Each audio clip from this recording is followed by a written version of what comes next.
I'd gladly trade my husband for that tall, dark guy with a huge Johnson. My wife joked playfully about me in front of our friends, but they all went silent when I replied with this. The room went still the second she said it. Her laugh cut through the air, high and careless, as if my dignity were just a party trick for her amusement. I'd gladly trade my husband for that tall, dark guy with a huge Johnson.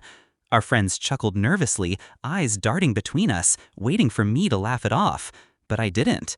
I looked at her, just looked, and then I smiled, because I already knew. We'd been married 12 years. We built a life, or so I thought. Friday night dinners, long road trips with the radio low, whispered promises in the dark. She knew the shape of my silence, the weight of my hand on her back, the rhythm of my heart when she pressed against me. Or maybe she just memorized the mask I wore while she rehearsed her lies. The cracks started small. 2 small smiles when her phone lit up, sudden showers at odd hours, the scent of cologne I didn't own lingering in our sheets. I wanted to dismiss it, but truth doesn't stay buried. The final nail was simple, a text she forgot to delete. Can't wait to see you tonight. Wear that dress I like.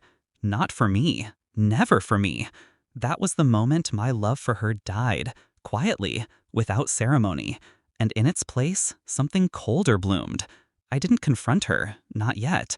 I watched, I listened. I built a case as carefully as an architect laying stone.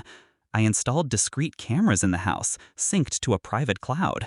I mirrored her phone to an old laptop in the garage. I tracked her routes through the GPS I'd secretly installed months before. She gave me everything I needed.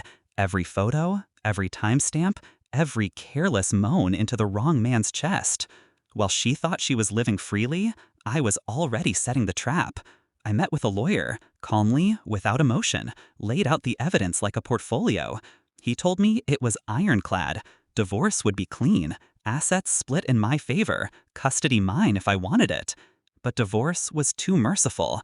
I wanted her to feel exposed, naked, seen for what she really was. So I waited. And tonight, in that crowded living room, with friends gathered around wine glasses and laughter, she gifted me the perfect opening. The joke hung in the air, vulgar and cruel. I sipped my drink, slow, deliberate. Then I leaned forward, my voice calm enough to chill the room. "Well," I said, "at least the guy you're sleeping with is tall. That's something." The silence was immediate. Glasses froze midair. Her smile faltered, stiff at the edges. What are you talking about?" she stammered, the laugh dying in her throat. I pulled out my phone, pressed play. On the screen, her face filled the room, her voice, her body, the man, the dress. Gasps spread like wildfire. She lunged toward me, but I pulled back, letting every friend, every witness, see the truth she thought I'd never uncover. "Don't," I whispered, low enough only she could hear.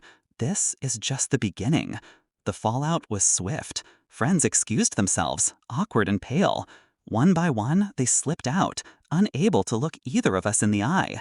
She cried that night, pleaded, promised, swore it was a mistake, that it didn't mean anything. But her tears couldn't erase what I'd already burned into stone. By morning, the papers were on the table. My lawyer had drawn them up. Half the accounts already drained into a separate trust. The house signed over. The car keys gone. She was left with nothing but shame. Revenge isn't rage. It isn't loud. It's silence, precision, the steady tightening of a noose they don't notice until it's too late. She mocked me in front of friends, thinking she was clever, but I ended her in front of everyone, calmly, clinically, without raising my voice. And when the dust settled, I wasn't the man she ridiculed anymore. I was the man she underestimated. Do I regret it? No. She gambled with my trust and lost everything. Now, when people mention her name, they don't think of the playful wife with a sharp tongue. They think of the woman exposed in her own living room, undone by her own laughter.